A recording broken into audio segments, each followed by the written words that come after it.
This episode of Hello PhD is sponsored by Promega and listeners like you. Thanks for your support.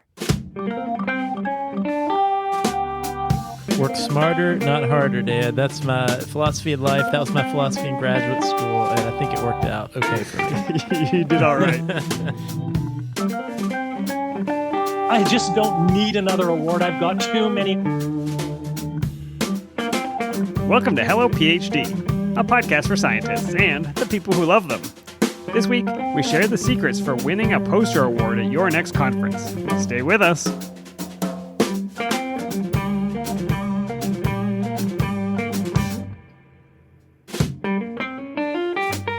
And we're back. This is Hello PhD, episode 196. I'm Joshua Hall. I'm Daniel Arneman. And we'll discuss the human side of science and life in the lab. Hey, Dan, are you surviving the sweltering heat of summer? I stay inside as much as possible, so I haven't noticed. It's going great. Thank goodness for air conditioning, one of the greatest achievements of humanity. I think that's true. You may be joking, but I think it's pretty amazing. I was reading something just this week about how the air conditioner industry is booming right now due to record heat waves and global warming and sort of the estimated continued growth of those industries worldwide over the next 10 to 15 years. So, Dan, maybe we should just transfer all of our investments into HVAC production companies. I think it's funny that Hello PhD has turned into a finance and investing podcast. You heard it here first, folks. Do not take our advice. We're terrible at this. That's true. That is true. But one thing you should take our advice on is beer. That is something else to keep you cool, Josh, and that people have enjoyed. I brought you a beer from your current home state, which is when I was in Annapolis a couple of weeks ago, we went to a brewery called Forward Brewing, and they had a little kind of a brew pub. We ate some food, we had some beers, and I brought this back because I thought it was interesting. The one I brought is called Bacchus et Ceres. They say this is a hoppy lager co-fermented with Gewürztraminer grapes and dry hopped with Tango. It is a fruity white wine grape with notes that finish dry and crisp, similar to a dry white wine. What do you think, Josh? I like this, Dan. I will say right off the bat, this is very pleasing to me. On a warm day, it does have the crispness of a lager or a white wine. I could see that now that you said it.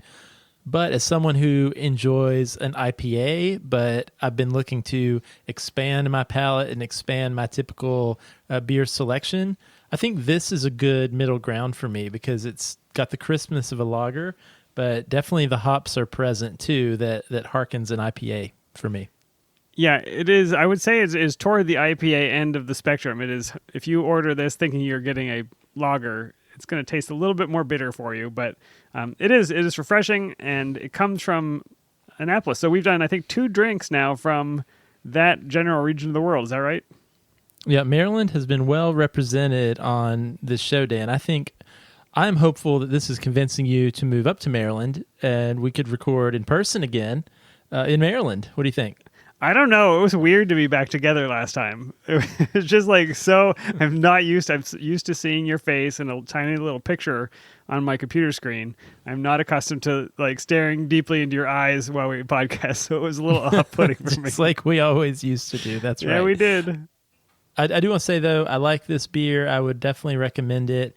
And you know, Dan, I really do think the grape juice gives it a characteristic that is in there, this little something special, something unique to the flavor. So 5 stars, highly recommend. I may need to make the drive over to Annapolis to check out Forward Brewing.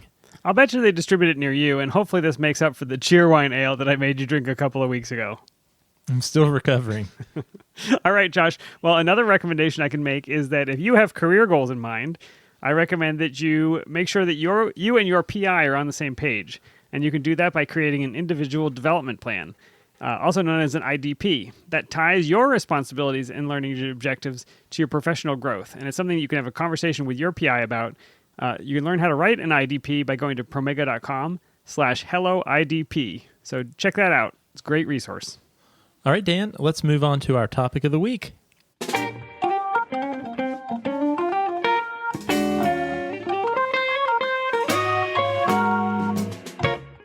All right, Dan, that was a great interview you did last week with Dr. Zen Faulkes about better posters and poster presentations in general, but you had an extended conversation with Dr. Faulkes about something I don't think we've talked about surrounding the topic of posters. What did you talk to him about?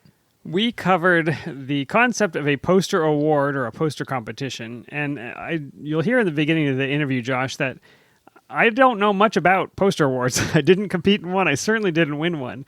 But so because it was a bit of a black box to me, I was really happy to have Dr. Faulkes explain to me not only what it is and why a poster award might be valuable for your career development, but also, is there something that I can do to be a candidate for one of these to actually win? And he shares some of those secrets. So take a listen to this.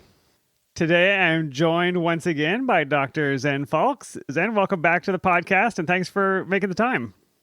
I am amazed and surprised and delighted to be back. It does happen. It does happen. Well, you are the expert in posters. You've got a book, Better Posters, also a blog with the same title. And so hopefully people have been able to check that out and listening to the last episode where we talked with you. Today, I wanted to bring you on to talk about something that I don't know very much about. I don't think I participated in one. I certainly didn't win one. There's something called a poster competition at many conferences, and I just don't know a lot about it. And you say that you can help us to understand how to actually win a poster competition. So where do we start? Can you tell us what that poster competition entails? Absolutely. This is something that you see at a lot of conferences, particularly sort of mid-sized conferences that are maybe a few hundred to maybe up to few thousand people. You tend not to see them at the really, really huge conferences like Society for Neuroscience because there's just too many, unless they are broken down in like there's some subcategory or something like that. But at a lot of conferences, they will invite people to say, do you want to be considered in a poster competition? And there will be some sort of judging process. And as a prize, there is I am learning, in a lot of cases, cold hard cash dollars really for grabs. And in other cases, some conferences have multiple kinds of categories. And in all cases, winning a poster competition is a competitive award. And that, for an early career researcher, is gold. Anything that you are awarded on a competitive basis is so important to your CV because people like to back winners. So even if like your CV is super short, but you've got a poster and it's an award-winning conference poster as you're getting started out, that award makes it just that much easier to win the next award. The Matthew effect is very real in science and academia.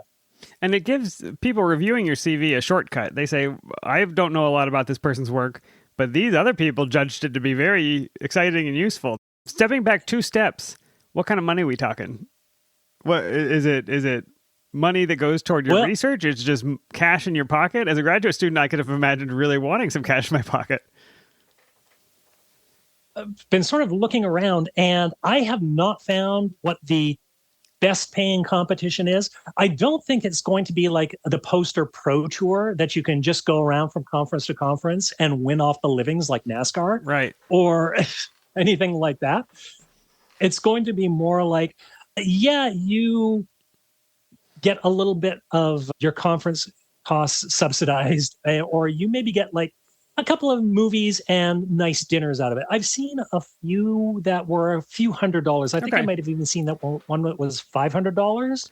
That's the order of magnitude we're discussing, and that's not the important part. I was just curious. I think the CV line, as you're saying, is the thing that we are after here, and something that you can build upon over your career. So I just got excited. Absolutely. It's so important, I think, early on, like every little thing early on when you got that short CV becomes so important because, again, other people are looking at sort of the length of your CVs and awards and all of those sorts of things. They help so much. Even if you just get a little piece of paper, certificate. That's a verifiable achievement. I think it makes total sense. Is there anything that should prevent me from entering? You said that some people are invited to enter. Can anybody be part of the poster competition? Do you have any idea about those rules? Usually it's voluntary. So people actually, when they are submitting, say, the abstract for their poster, they have to check a little box or something to say, I want to be entered into the poster competition. So in some cases, there may be some people who are like, you know what? This is just another thing to do. All I want to do is I just want to go to the meeting. I don't want to spend a lot of time on my poster. And this is just another thing I have to worry about. And I am not going to put in a huge amount of effort. So I'm not going to put myself up for that competition. And if that's people's attitude, like you value your time in other ways, you want to spend time at the bench or you want to spend time at the conference talking to other people rather than standing by your poster, that is completely fine. That's a completely legitimate way not to do it, a reason not to do it. Or maybe you just think, I just don't need another award. I've got too many awards already. There's no room in the display cabinet. But I've never met anymore. anyone like that. All my Emmys and Oscars. Exactly. It's full. Is there a downside? So let's say my poster is really terrible. And I enter the poster competition because does it require anything of me? Do I have to stand there with a judge and present my poster to them? It actually takes time. Yes, you would have to. Typically, with a poster session, there is a presentation time where you are expected to be by your poster, right? And usually it might be like an hour or 2 out of 4-hour block or something like that. But there's usually an allotted time when you're expected to be by your poster. And typically the conference organizers or the competition organizers will arrange a series of people to act as judges, and they will make a point. They will have a list of when your poster is scheduled to be presented by you so that they can find you to specifically ask you about your poster and have a conversation about what is on the poster. So you shouldn't have to do anything more than what you are sort of nominally obligated to do, which is stand and present your poster at a certain time. Okay, so if my plan was to get my poster into the conference so I could go hang out at the clubs in whatever large city, this is not a good plan to enter the poster competition because you really should be at your poster during that time. But I don't think that's most of our listeners. And are there any other reasons that I should enter it? I've got the CV. This is good practice to present my poster. Anything else that we need to know about why I should pursue this? Well, one advantage is that you have a guaranteed audience. You will be talking to somebody during the conference, during your poster session, because unfortunately, one of the things that can happen during a poster session, and this can be so demoralizing to people, is they present their poster and they get shut out in the sense that nobody comes up and talks to them. Now, I personally have never had that problem.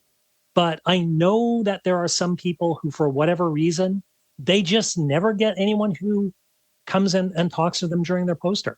And that, I can see it. It'd be just crushing to stand there, watching everybody else go by, seeing people at other posters having good conversations, and you're just waiting and waiting. And this way, if you put yourself up for the competition, you will have at least one judge who will come and talk to you in a serious conversation about your poster. I think that's great. I having walked around ASCB conference recently, depending on where you are, if you're along an aisle or if you're near the drink station, you're going to get much more traffic than if you're one of the people that's kind of put in the back corner, far to the edge of the hall. And so don't take it personally if nobody necessarily comes by your poster. But as we talked about in the last episode, people are probably coming to your poster because they have read something about your abstract or they've reviewed the catalog of posters. And so they are seeking you out. Maybe they just missed yours. Who knows? But there's not a lot of wandering by necessarily that happens to get to a poster. There's definitely some. There are definitely people who browse and will just stop and look at posters that catch their eye because a lot of people will, search, they'll look through titles, they'll look for keywords of things that are relevant to them beforehand. But nevertheless, you can still have, as you say, you can be stuck in a corner someplace where it's harder for people to see. A lot of times conference organizers don't do a great job of managing space. And so they'll put some poster boards right next to a wall. So people can only get to the poster board if they make it all the way past the other posters and come right up to the wall where yours is. So yeah, it can be difficult there's definitely some advantages to some positions in the hall, in the poster session. Okay, so we've decided to enter the poster competition. We know the stakes are high. How are we being judged? Because the research is going to be all different. And I assume that they have to remove some aspect of the fact that you're studying invertebrate neurology and I'm studying pancreatitis or something. How do we judge two posters so differently? Yeah. This is where the real key part of the secret is, which is that quite often a lot of conferences will actually somewhere on their website or maybe in an email before, they will actually give you the scoring sheet.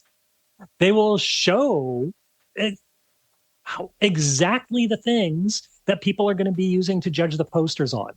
Now, this is not true for all conferences, but certainly if this isn't true for yours, you could maybe do a couple of things, which is you can ask the organizers, like, hey, is there an actual scoring sheet from like maybe a past meeting? If not, look at some other conferences, like go in and Google poster competition scoring sheet, poster competition rubric, something like that. And you will pull up quite a few of them fairly quickly. And that will give you an idea of what it is that the judges are going to be looking for. If it's for your particular conference, score, goal. You know exactly how it is that you're going to be judged. So some people are maybe familiar with the grant writing process where it's like you have a grant proposal guide, or anytime that you're given guidelines, you can sort of work backwards from those guidelines and make sure that you hit all of those targets, right? So you can basically treat those scoring sheets as a checklist of like, okay, do I have this? Do I have this? Do I have this on my poster? And quite often the funny thing about the scoring sheets is that they will include things and they will actually have a score for really stupid things that you shouldn't have on your poster. And I'll give you an example. I've seen some competitions where they will actually give points for having an abstract on a poster, which I'm sorry, abstracts on a poster are dumb and they should not be there. There should not be an abstract on a poster. There's just no need for that. A take-home message, yes. A clear conclusion, yes. But the full abstract. A summary of the thing that I am standing and looking at, yes, like a full abstract like you would have for a journal. No, that is futile and pointless, and I think it's dumb. Unless you're trying to win a poster competition and there's points for that, then by God, you put the abstract. I am Googling for these score sheets as we're talking, and the one I just pulled up, it said, so you get 20 points for abstract, but in parentheses it says, not required to be on poster.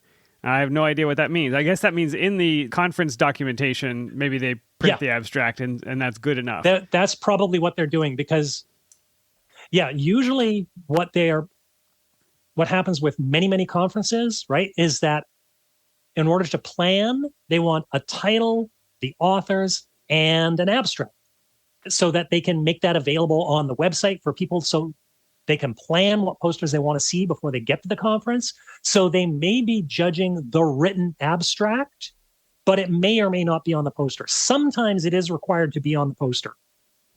And those are the kinds of little details that you can start to leverage up because most posters are going to be kind of, average. That's the nature of average. So any way that you can just sort of eke out a few little points here and there because you actually know how the posters are being assessed, is really going to help put you in contention for the poster competition above people who are just going and doing their regular postery thing.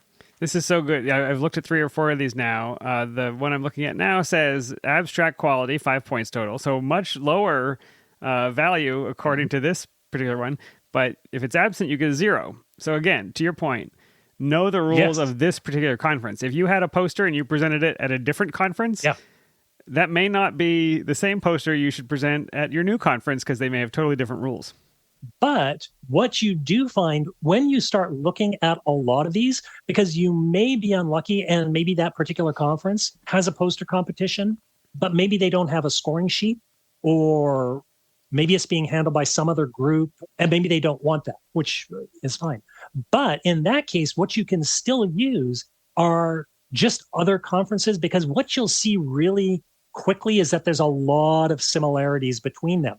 And so you can usually make pretty good educated guesses about what am I likely to be judged on.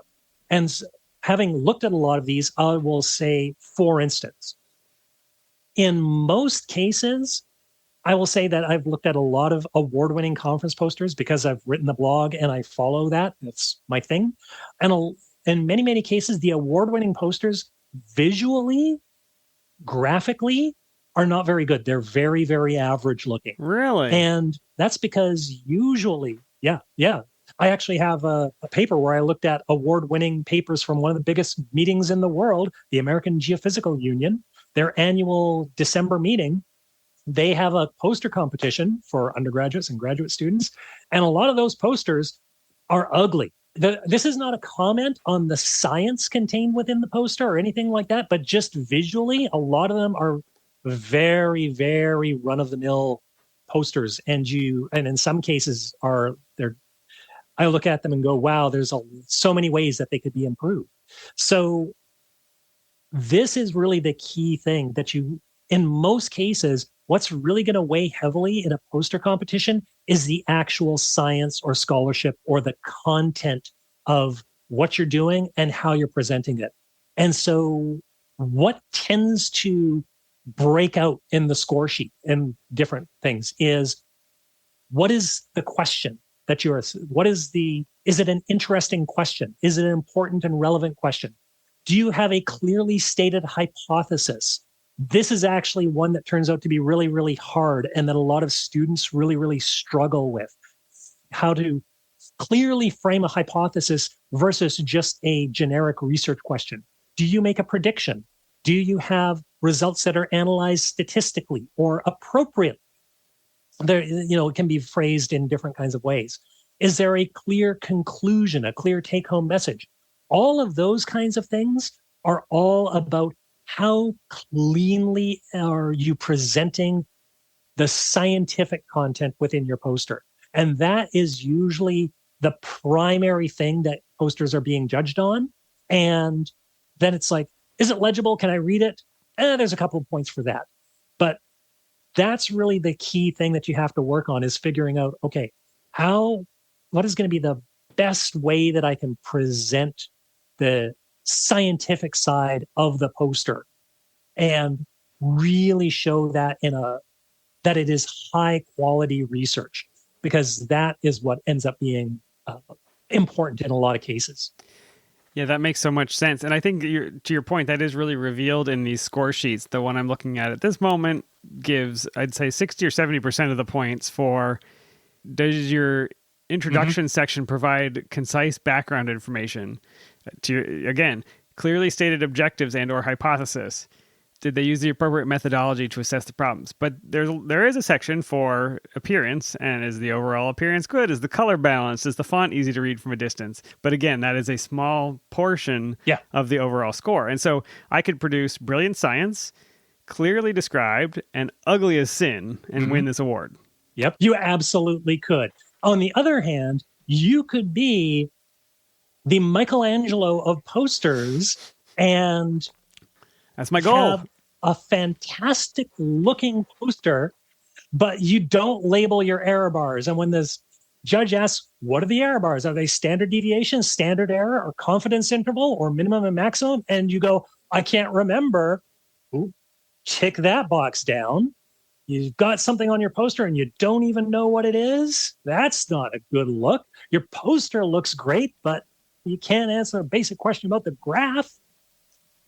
That's going to sink you. So that is really the case, that if you're thinking about where am I going to put my time, it's really going to be in making sure that conceptually you have a really rock solid understanding of what it is in your discipline that they're going to be asking about. And in most of the sciences, the natural sciences, that's going to be, what's your question? What's your hypothesis, your prediction?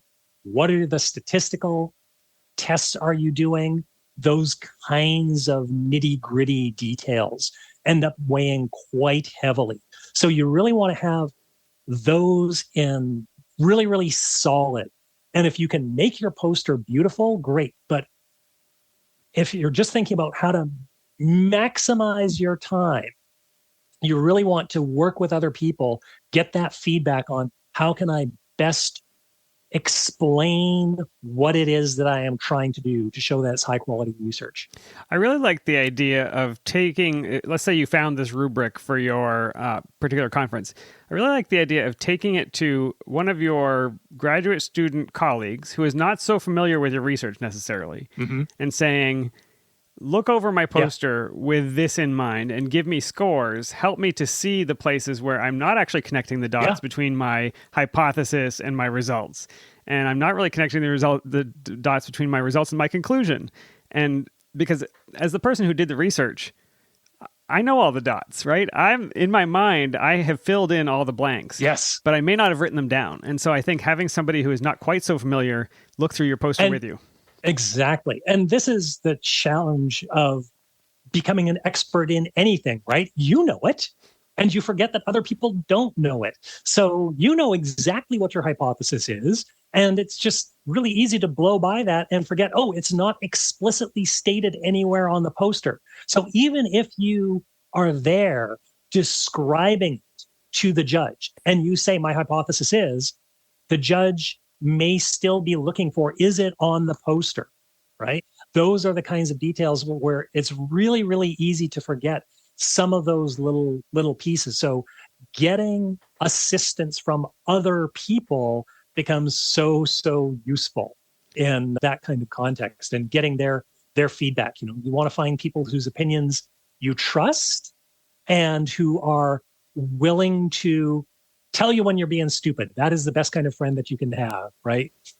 Can you give us the short course on presenting the poster? I'm seeing in some of these score sheets, some of them focus entirely on what did you write down on the poster.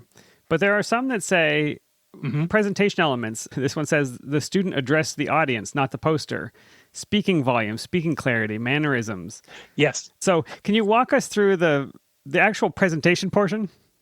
In terms of presentations, facing the audience is a really, really big one, because I really do see a ton of people who will turn and look at their poster, and as they're walking through their poster, and they're not looking at me. But that's a psychological safety thing, right? Like, I feel nervous if I'm looking right at a stranger. I might feel more comfortable if I turn away and look at my poster. Sure. But there's ways that you can look at the poster, but they're not seeing your back, right? Talking to somebody's back is really, really hard. And then, somebody who can't see you, they don't have an opportunity to ask you questions. So if you're going to look, you can sort of turn to your poster and, gesture, look at it, do all that stuff and be looking at it, so that you're not having to do the direct predator stare into their eyes, that confrontational stare, right?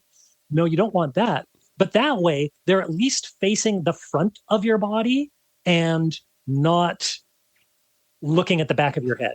That's kind of the trick. And again, it just comes back to, you want to have a conversation and try to figure out, okay, well, what makes a good conversation?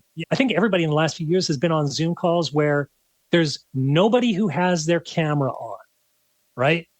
And, if you've been on those Zoom calls, how much do you bless and thank those 2 or 3 people who have their camera on and are nodding. It's So like much. they're your batteries, and like they give you that energy, right? And be able to sort of face an audience in some way, or at least not turn away from them, is such a big part of that, being able to make that connection. And again, different kinds of rubrics are going to place different emphases on those. But I think, facing the audience, acknowledging people, and giving, sort of watching for those moments when people sort of make that face where they furrow their brows or their eyes glaze over, and where you can really sort of keep up, like, are they nodding, or do they look confused, right? If they look confused, you can stop them and say, okay, what is it that I just said that you need a little bit of clarity on, because you look confused, right? And being able to not just give the canned speech, but take advantage of the fact that you've got somebody right there, and you can really see what it is on their face, whether they look like they're getting it or not, is really valuable in terms of presentation as well. It's such a profound point too, because when I'm giving the big audience presentation, I've got the screen behind me and I've got 300 people. Even if I could, which I can't because the audience is usually dark, even if I could see a person confused, I can't stop the presentation to help one person move forward in their understanding. And with the poster presentation, I really do have the opportunity. It is a one-on-one medium, or a one on maybe 2 or 3 or 5. And it gives you that chance to really address this person's concerns, and to use those facial expressions and the body language. You and I have talked about when somebody really is trying to gnaw their arm off to get away from a poster. You can see that in their face, and you could be generous and give them the opportunity to go, or you can plow through with your presentation and hold them there. But I think using those interpersonal moments is such a great forum for that. And one other thing that I will say that I see a lot in poster sessions is there are cases where people will sort of have the tour of their poster, their little 5-minute walk through their poster. And while you are talking to maybe 1 or 2 people, somebody else walks up, right? That's hard. And there are some people who do this deliberately.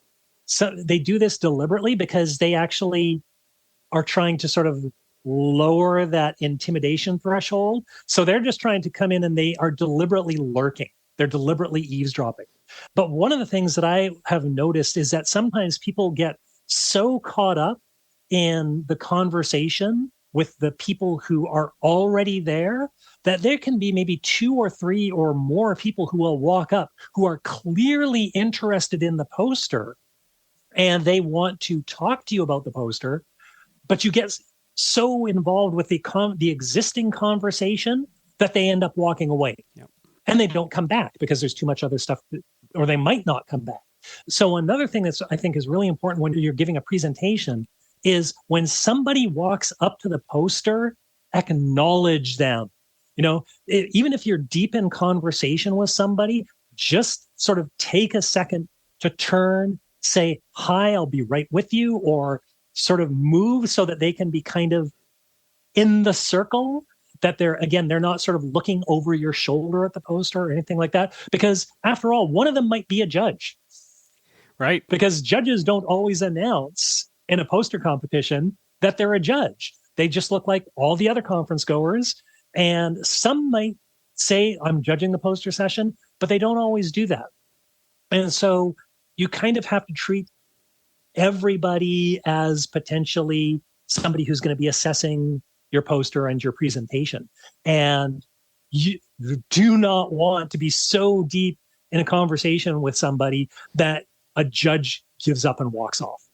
You're the host at a dinner party, right? You are the person welcoming people to your poster, and you can either ignore them and make them feel like they are not welcome at your poster, or you can try to make them feel like they're part of that conversation. And that is your role. Nobody else can do that at your poster. Yeah.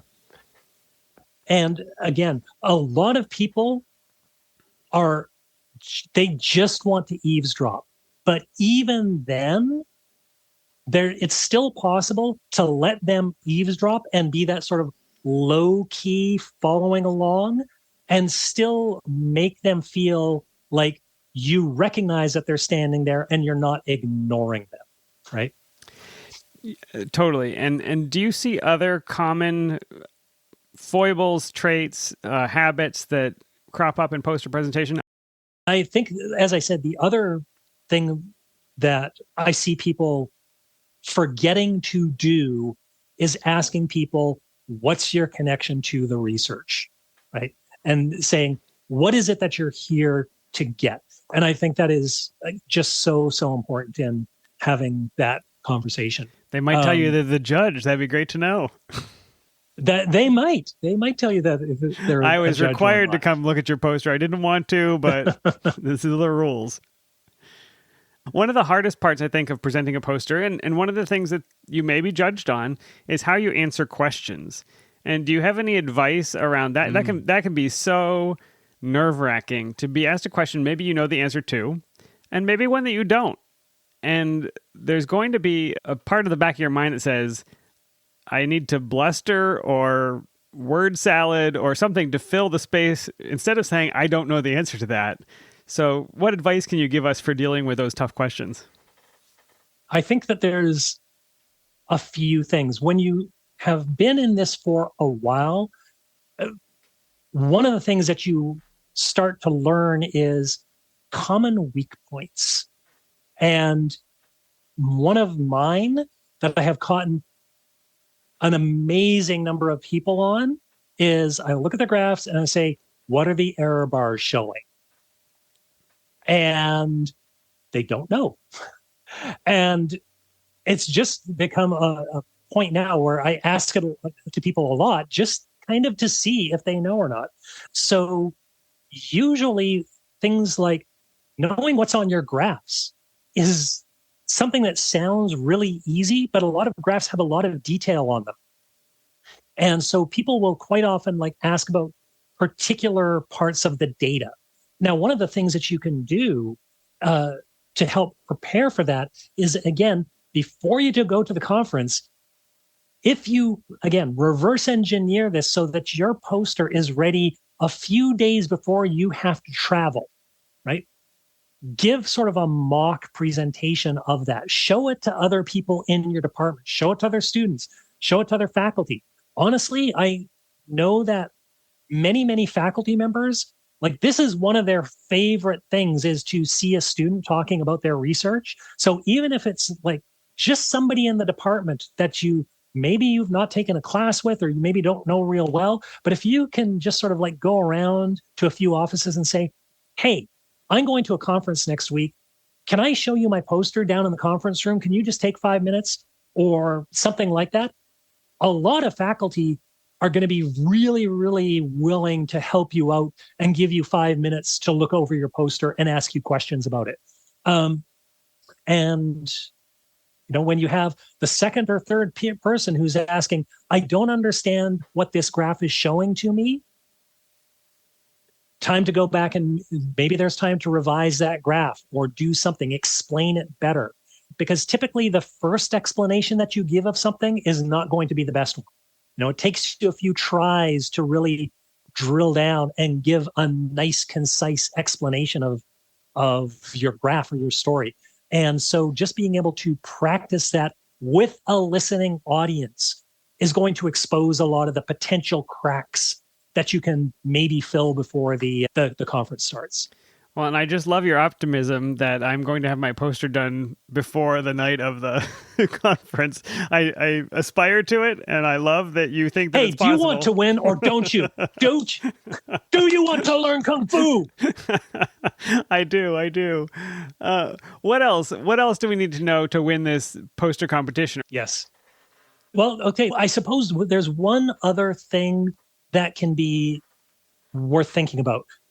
We mentioned at the start of this that usually you have to submit a title and abstract sometimes months before the actual conference. That's rough. And one thing that can be useful is that you shouldn't necessarily feel that you have to stick to absolutely everything that you submitted all those months ago.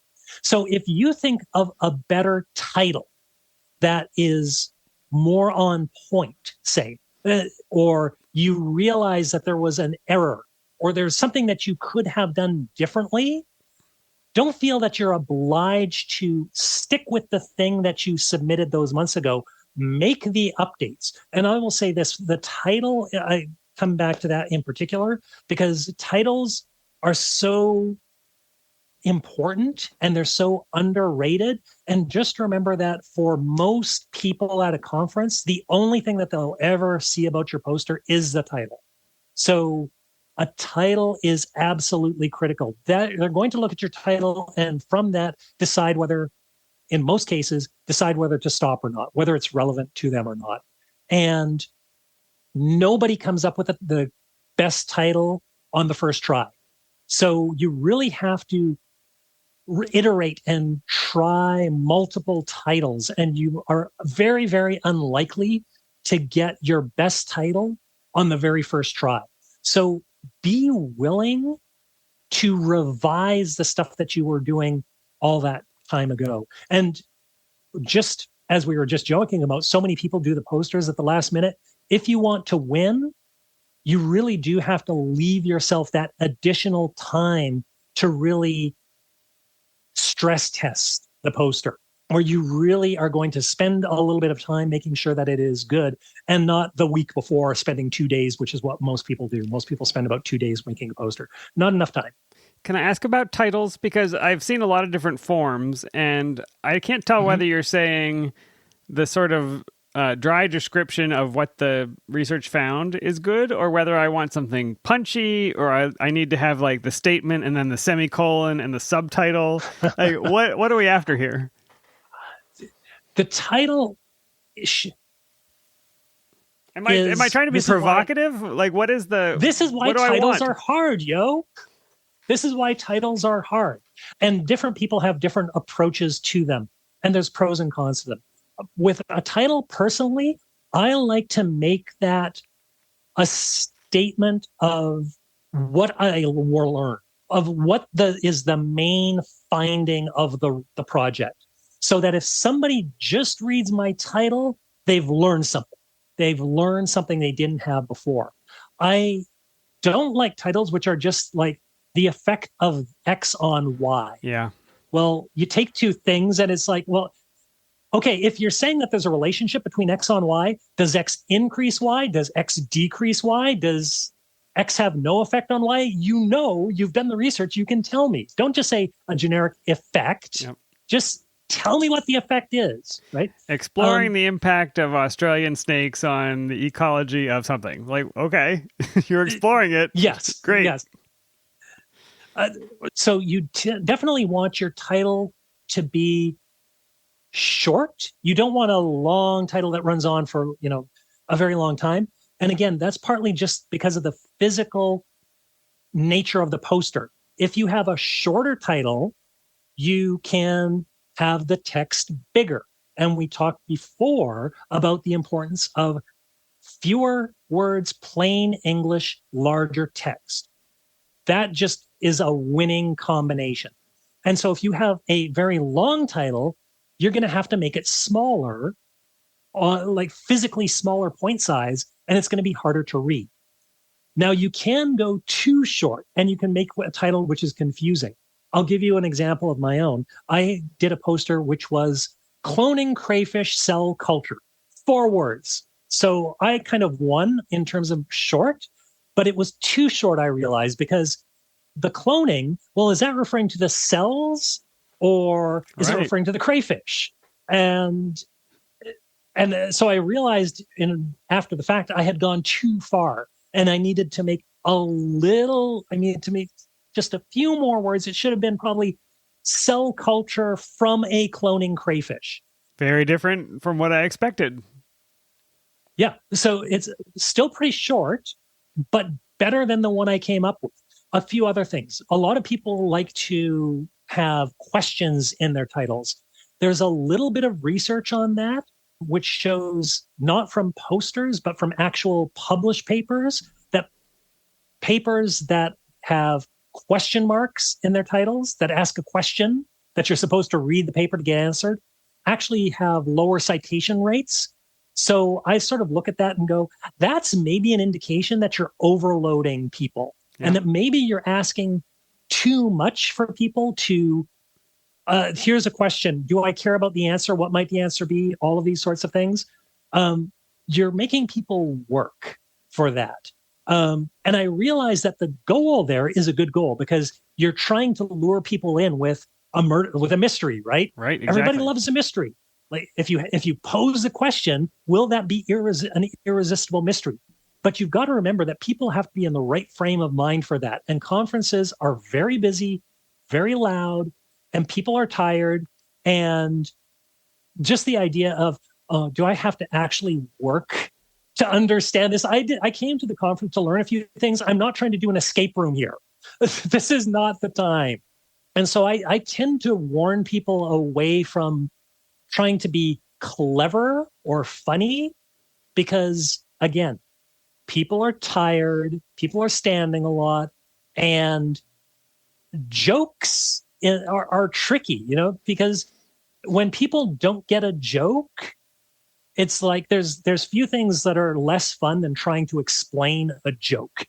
Right. So true. And it's like if people don't get and especially at a big international conference, you make a baseball reference or you make a pop culture reference, and like so many people are just not going to get that.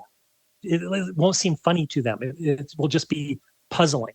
So that's why I tend to lean a little bit, somewhat. I mean, I've done kind of the longer titles with a question mark too. I mean, I've done that. So these are not hard and fast, but I generally like simple declarative statements of what you found so that they read the title, nothing else. They've learned a thing from me and they can go off and be happy. Take it or leave at least it. Hopefully happy. Yes. Well, you and I have covered a lot of ground and looked at this poster concept from an angle of how to win a presentation. And I hope people understand that winning a poster presentation is not equal to having the best poster possible. I think we've covered that. But yeah, there's a bit of a game in there, and as long as you can figure out the rules and try to play by them, you have a pretty good chance. And I think the results, the benefit of winning one of these poster competitions are high enough. It's worth trying. If you're already putting the work into the poster, I would encourage listeners to consider entering these competitions. It's fun to win. It is. And it's maybe not as hard as you think. I mean, again, this is not to take anything away from people who don't like competition, or because some people are not competitive. They don't want to get in that. But there's other people who really feel like competition brings out the best in them. And whichever way you fall in, I think that, we'll love your posters either way. But if you are a competitor and it does bring out the best in you, then by all means. And it's good practice either way. Thank you so much again for taking the time to come back on the show and remind people where they can find you and your book online. So if you are looking specifically for poster content, look for Better Posters blog. And that is the original hub of poster content information, which has been running for, more than a decade now, which is the polite way of saying I am old. Too long, right? And I am Dr. Zen on that is probably the way that people will be able to find me on social media. That is also my website, drzen.net. And hopefully I am always happy to take questions on any way that you can get in touch with me. Love a question. Thank you so much. And I'd love to have you back to talk about some of the work you're doing with accessibility in some of these realms. And so listeners, stay tuned for that. And if you have questions for Dr. Zen, definitely find him on social media, or you can write to us, podcast@hellophd.com, and we will try to make the connection. So thank you so much. All right, Dan, I want to go out there and sign up for a poster presentation so I can win an award. I think I'm ready. This is the exact Josh version of how to win any board game. So for everybody out there, if you play a board game with Josh, it will go like this. You're building your little resources. You think you're doing a great job. And then it turns out Josh has actually read the instructions, and he knows that he can win through this loophole off to the side. It's written down. He is absolutely accurate, but he always wins because he knows the rules. And so, Josh, I just thought you'd really appreciate Dr. Faulkes giving the advice. Figure out what the rules are and play to those rules. Even if you didn't play the perfect game, you played to win. Work smarter, not harder, Dad. That's my philosophy in life. That was my philosophy in graduate school, and I think it worked out okay for me. You did all right. Dan, I had a couple thoughts that I wanted to bring up around this topic of poster awards.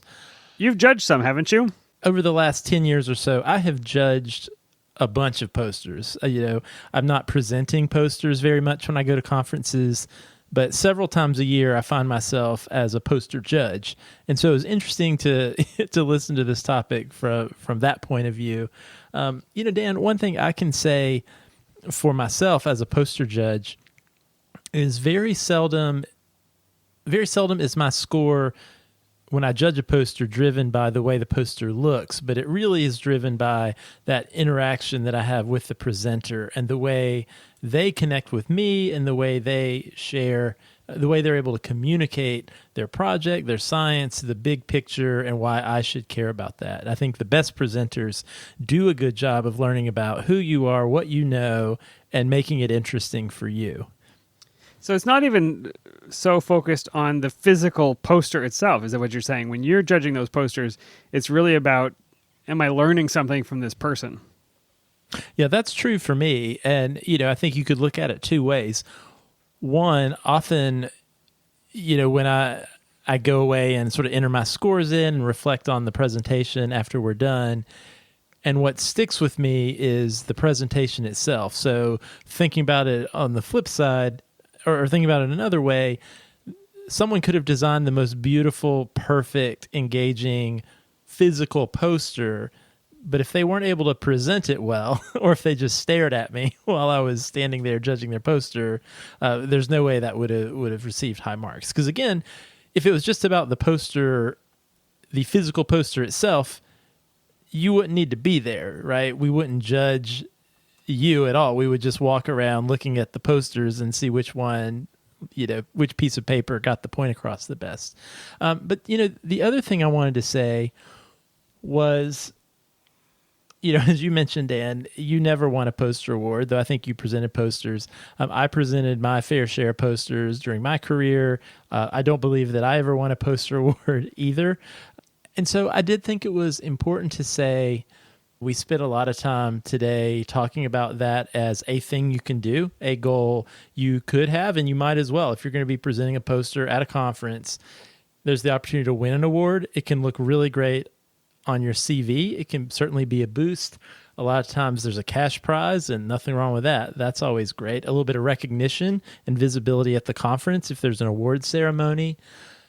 However, I don't think going for a poster award is a primary reason, at least, to go to a conference and present. I think there are other benefits that we've covered numerous times on the podcast before that are benefits of presenting a poster at a conference that'll benefit your career way beyond that of simply winning an award. And also, following from that, if you do go present a poster and you don't win an award, which most people don't win an award, that's not indicative that you're not a good presenter or that you're a lesser than scientist, right? Because I think one thing you might take away from the interview, Dan, with Dr. Faulkes is there can be certainly a method to the madness. There can be a way to approach the presentation to increase your chances of winning an award, but that's not necessarily synonymous with those are the best scientists and they're the best communicators of science.